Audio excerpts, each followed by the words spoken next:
معزز سامعین کرام، السلام علیکم ورحمۃ اللہ وبرکاتہ۔ امید ہے کہ آپ خیریت سے ہوں گے۔ آج جس موضوع پر بات کریں گے وہ ہے جادو، نظر اور جنات کی حقیقت اور ان بیماریوں کے بارے میں شرعی حکم۔ ویڈیو شروع کرنے سے پہلے اگر چینل پر آپ نئے ہیں، چینل کو سبسکرائب کر دیں، بیل آئیکن کے بٹن کو دبا دیں تاکہ آئندہ آنے والی ویڈیو میری آپ تک پہنچتی رہیں، اور چینل کو لائک بھی کر دیں۔ فرمایا جادو کیا ہے؟ جادو کچھ ایسے منتر، دم جھاڑ ہوتے ہیں اور ایسی گرہیں جو کسی چیز پہ لگا کے اس پر دم کیا جاتا ہے، پھونکا جاتا ہے، اور یہ چیزیں انسانی بدن اور دل پر اثر شروع کر دیتی ہیں۔ یہ ایک بدترین عمل ہے کہ جس کے ذریعے سے بندوں پر ظلم کیا جاتا ہے۔ یہ ایک بدترین عمل ہے جس کے ذریعے سے بندوں پر ظلم کیا جاتا ہے اور سرکشی کی جاتی ہے اور بندوں کو نقصان دیا جاتا ہے، اور اس عمل کے ذریعے سے مال کو ضبط کیا جاتا ہے، مال چھین لیا جاتا ہے، عزت آبرو پہ ڈاکہ ڈالا جاتا ہے، آپس کے تعلقات کو بگاڑ دیا جاتا ہے۔ اور یہ ایک حقیقت ہے کہ جادو کے ذریعے سے ایسے معاملات وجود میں آتے ہیں۔ یہی وجہ ہے کہ جادوگروں کے پاس جانے سے شریعت نے روکا ہی نہیں بلکہ اس کو حرام قرار دیا، اور جس آدمی کے بارے میں یہ معلوم ہو جائے کہ یہ جادوگر ہے تو اس کو اجرت دینا شرعاً جائز نہیں ہے۔ کرنے والا، کروانے والا، سیکھنے والا، سکھانے والا، یہ سب حرام ہے اور ان کو اجرت دینا شرعی طور پہ حرام ہے۔ اور شریعت نے جادوگر کی سزا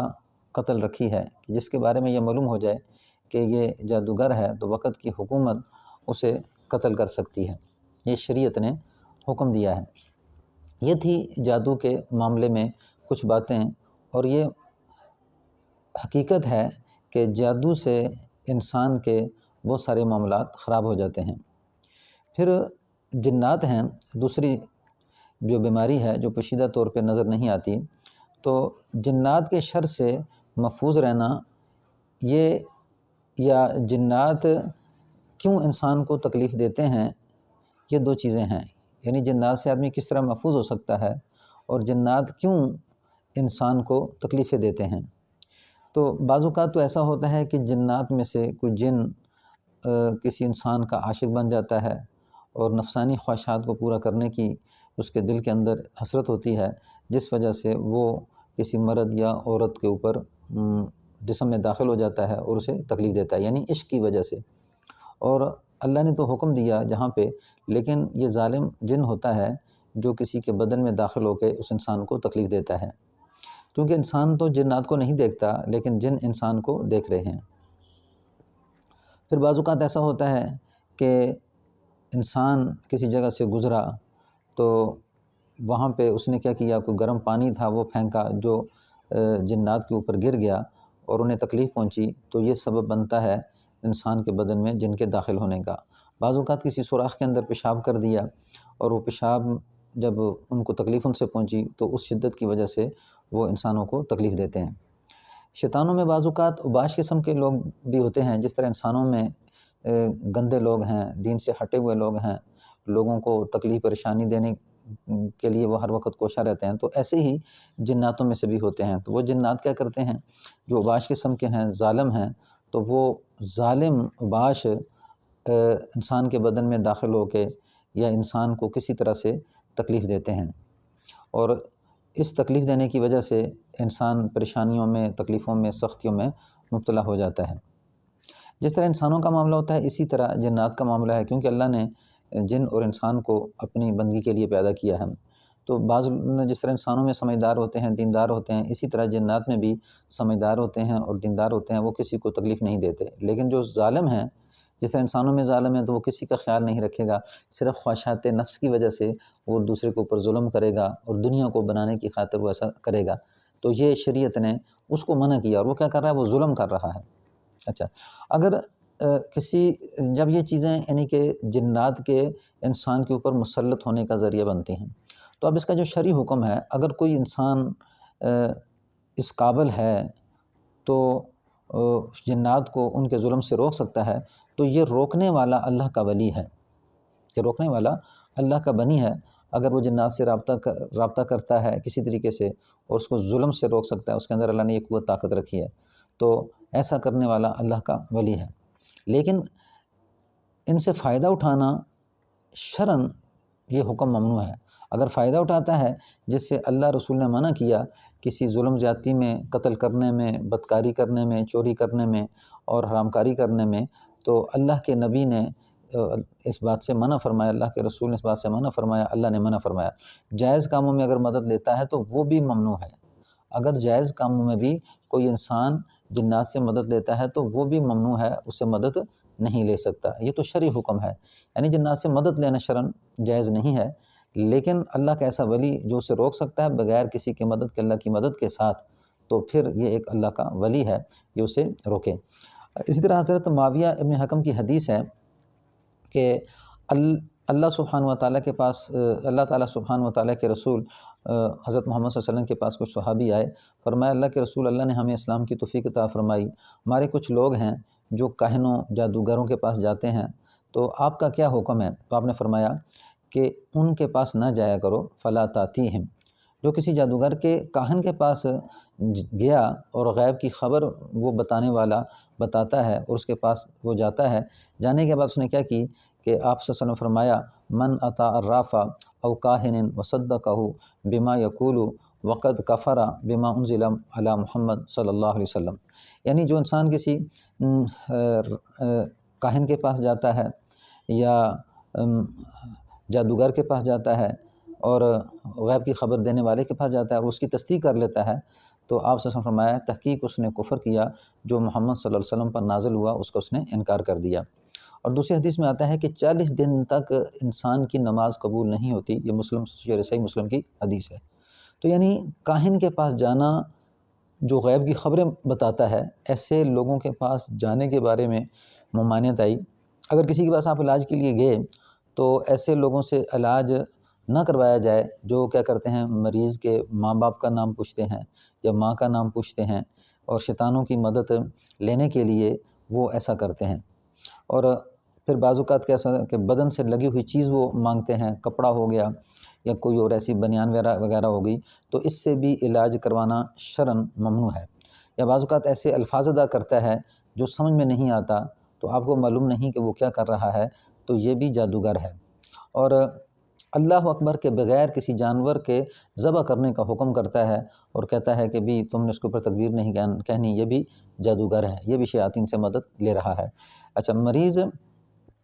بعض اوقات وہ بتاتے ہیں کہ بھی تم نے اتنے دن تک پانی کو نہیں چھونا، اب پانی کو نہیں چھوؤ گے تو نماز کیسے پڑھو گے، وضو کیسے کرو گے، تو یہ بھی جادوگر ہے جو اللہ کے حکم کو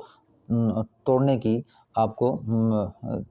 اللہ کے حکم کو توڑو، وہ آپ کو یہ بتا رہا ہے۔ تو ایسے آدمی کے پاس بھی علاج کے لیے نہیں جانا چاہیے۔ اچھا، اگر کوئی انسان کسی پر جادو ہو جاتا ہے، اگر کسی انسان پر جادو ہو جاتا ہے اور پھر جادوگر کے پاس نہ جائے، وہ بھی آدمی جس پر جادو ہو چکا وہ بھی جادوگر کے پاس نہ جائے، یعنی جادو کا علاج جادو سے کروانا یہ شرعاً حرام ہے، کیونکہ گندگی کا علاج گندگی سے نہیں بلکہ گندگی کا علاج پاکی سے کیا جاتا ہے، یعنی گندگی تب دور ہوگی جب اس کے اندر پاکی آئے گی۔ تو یعنی کہ جو جادو ہے یہ تو خود گندی چیز ہے، تو گندی چیز کا علاج گندی چیز سے نہیں کیا جاتا، بلکہ وہ قرآن حدیث کے اندر جو اللہ سبحانہ و تعالیٰ نے اس کا حکم نازل کیا ہے، اس کا طریقہ بتایا ہے، اس کے مطابق اس کا علاج ہوگا، تو اس سے ہی علاج کیا جائے گا۔ جس پر جادو کیا گیا ہے اس کا جو سب سے بہتر طریقہ تو یہ ہے کہ جس وقت وہ وید وغیرہ کیے جاتے ہیں، جو شرعی دم وغیرہ کیا جاتا ہے، تو اس سے بعض اوقات وہ چیزیں نظر آ جاتی ہیں جو چیزیں اس نے دفن کی ہوتی ہیں، یعنی جادوگر نے، تو جب وہ چیزیں دفن کی ہوتی ہیں اس کو نکال لیا جائے تو جادو کا اثر ٹوٹ جاتا ہے۔ یہ سب سے بہترین علاج ہے۔ اگر وہ چیزیں نظر آ جاتی ہیں تو الحمدللہ اس کے نکالنے سے، اس کو جلانے سے، اس کو ضائع کرنے سے وہ جادو کا اثر ختم ہو جاتا ہے۔ لیکن بعض اوقات اللہ خواب کے ذریعے سے اسے بتا دیتے ہیں، اور بعض اوقات کبھی اللہ کی توفیق جب ہوتی ہے تو جب مریض پہ کوئی پڑھ کے کچھ دم کیا جاتا ہے تو مریض اپنی زبان سے بول دیتا ہے کہ میرے اوپر فلاں آدمی نے جادو کیا اور فلاں جگہ پہ دفن کیا ہے۔ جیسے حضور صلی اللہ علیہ وسلم کا پورا واقعہ کہ حضور صلی اللہ علیہ وسلم پہ جب جادو کیا گیا تو خواب میں کے ذریعے آپ صلی اللہ علیہ وسلم کو بتایا گیا، ایک فرشتہ پاؤں پہ کھڑا ہو گیا، دوسرا سرانے کی طرف، ایک نے کہا کیا ہوا؟ فرمایا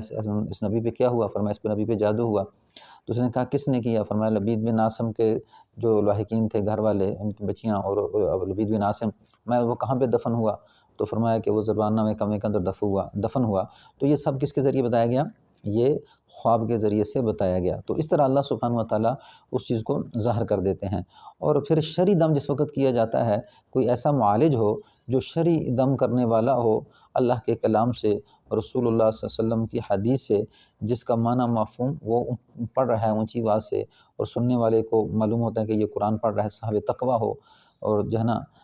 اس کے اندر یہ حسرتیں ہوں، اس سے جب علاج کروایا جائے تو الحمدللہ یہ چیزیں، جادو کی جو حالات ہوتے ہیں وہ آہستہ آہستہ انسان کے بدلنا شروع ہو جاتے ہیں۔ اور یہ جو علاج کرنے والا ہے، یہ اپنا یہ عقیدہ نہ رکھے کہ میرے دم سے میرے کرنے سے ایسا ہوگا، بلکہ اللہ نے سبب قرار دیا ہے دم کو کہ میں اللہ کا کلام پڑھ کے دم کر رہا ہوں، اور شفا اس کی اللہ سبحانہ و تعالیٰ عطا فرمائیں گے۔ مریض بھی یہی عقیدہ رکھے گا کہ یہ تو سبب ہے، جس طرح دوائی استعمال کی جاتی ہے تو اسی طرح یہ بھی ایک سبب ہے، لیکن شفا اصل تو اللہ سبحانہ و تعالیٰ کے پاس ہے، یعنی اللہ پر بھروسہ کرے، اور دم کروانے والا دونوں کا عقیدہ یہ ہو۔ اب ایسے آدمی سے جو شرعاً جو ہے قرآنی آیات اور حدیث کو سامنے رکھتے ہوئے دم کرے، ایسے آدمی کے پاس علاج کروایا جائے،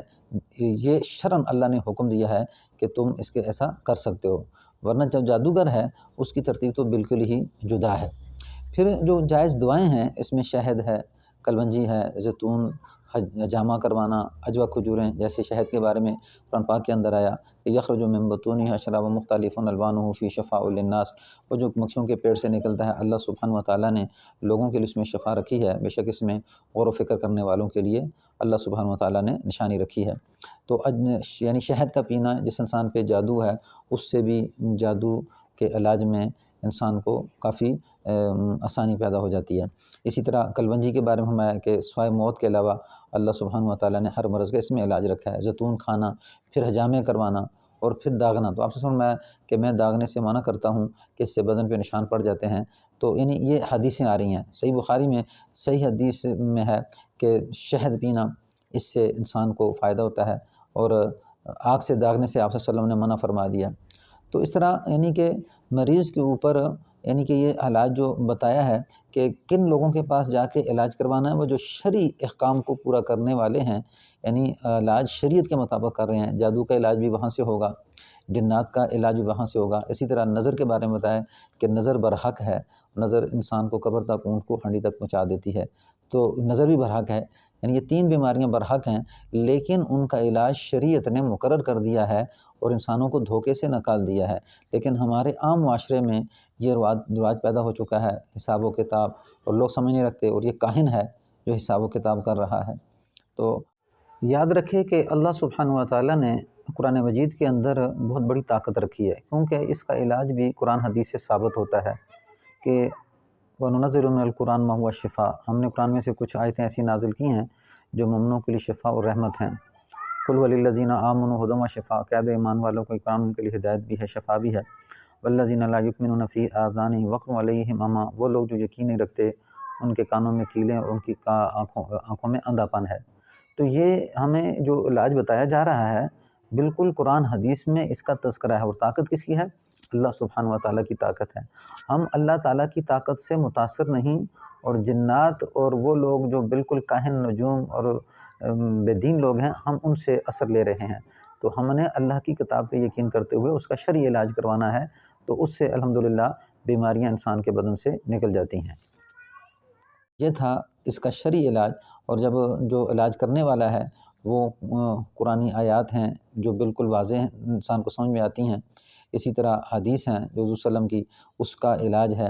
کہ جیسے آپ سے فرمایا اسأل اللہ العظیم کہ یہ 7 دفعہ پڑھ کے مریض پہ دم کیا جائے، اسی طرح بسم اللہ یہ 3 دفعہ، اور اعوذ بکلمات اللہ التامات من غیظہ وغضبہ وعقابہ ومن شر خلقہ ومن ہمزات الشیطان ان یحضرون یہ 3 دفعہ، اعوذ بکلمات اللہ التامات من کل سلطان الوہامہ ومن کل عین لامہ ومن کل شر ما خلق یہ 3 دفعہ، اسأل اللہ العظیم رب العرش العظیم ان یشفیک یہ 7 دفعہ، اعوذ بعزت اللہ وقدرت من شر ماجد و حاضر یہ 7 دفعہ۔ تو یہ شرعی ثبوت ہے جس سے مریض پہ دم کیا جاتا ہے، تو اسے رقیہ شریعہ کہتے ہیں، تو اس سے دم کروانا شرعاً جائز ہے، اور وہ ایسے آدمی کے پاس جو سنت کا پابند ہو، اللہ سبحانہ وتعالیٰ کے حکم کا پابند ہو، تو اس سے انسان علاج کروا سکتا ہے۔ اور ایسے لوگوں سے علاج کرانا، جیسا کہ میں نے پیچھے بتایا، تو شرعاً ممنوع ہے اور یہ حرام ہے۔ اللہ سبحانہ وتعالیٰ عمل کی توفیق نصیب فرمائے۔ السلام علیکم ورحمۃ اللہ وبرکاتہ۔